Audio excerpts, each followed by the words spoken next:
Document 1. Lisez les questions, écoutez le document, puis répondez.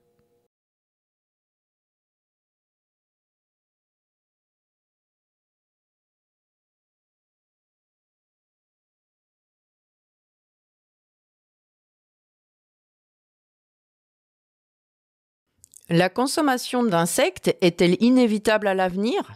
C'est une question que beaucoup se posent avec souvent beaucoup d'appréhension. Certes, il est difficile de nier que les insectes représentent une solution à beaucoup de nos problèmes environnementaux.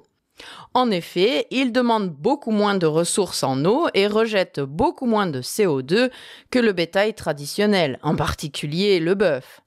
Cependant, beaucoup de personnes ne sont pas convaincues par cette idée, notamment pour des raisons gustatives. Les extrémistes de l'environnement critiqueront sans doute les personnes qui pensent plus à leur ventre qu'à la planète. Mais soyons honnêtes, qui veut manger un criquet au petit déjeuner?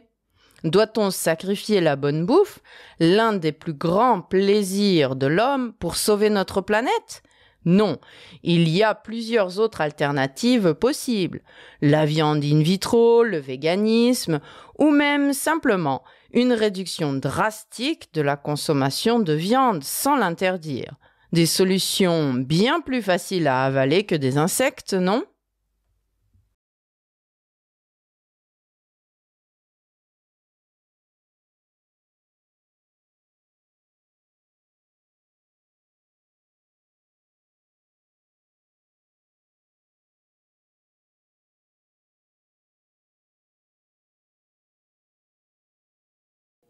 Document 2. Lisez les questions, écoutez le document, puis répondez.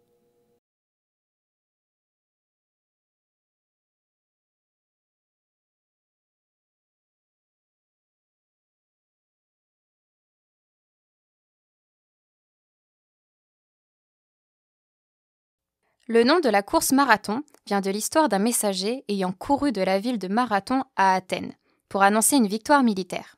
Un exploit de 42 km qui a causé sa mort. Une histoire héroïque, mais dramatique, qui ne fait pas peur à des milliers de coureurs chaque année. La popularité du marathon a énormément augmenté ces dernières années, mais cela ne plaît pas à tout le monde.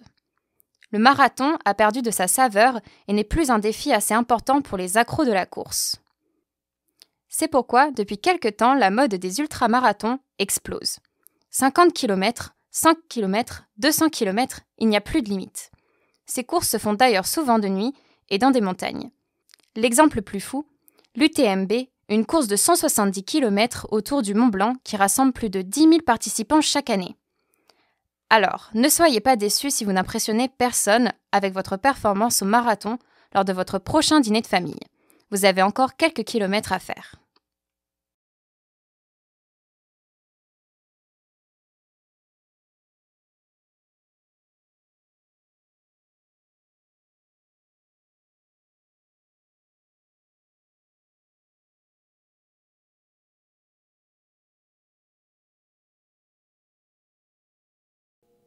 Document 3.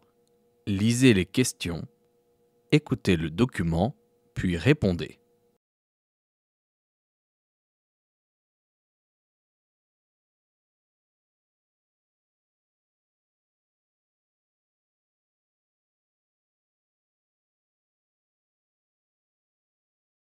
On répète sans cesse que le sport, c'est la santé. C'est une vérité indéniable, mais qui montre ses limites plus vite qu'on ne le croit. En effet, d'après une étude publiée en 2023, les personnes pratiquant plus de 10 heures de sport par semaine ont presque 80% de chances de plus de se blesser que les autres. Pire, pour ceux pratiquant la compétition à haut niveau, ce risque augmente encore de 50%. Et ce n'est pas que les blessures, mais aussi les maladies du quotidien comme les rhumes, les gastro.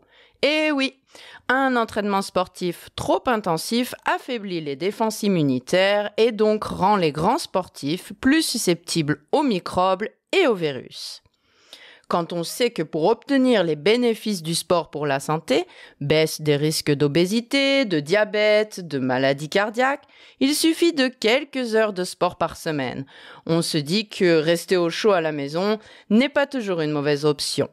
Comme la plupart des choses dans la vie, la modération est importante. Soyons donc raisonnables dans notre pratique sportive pour pouvoir profiter de tous ces bénéfices sur notre santé.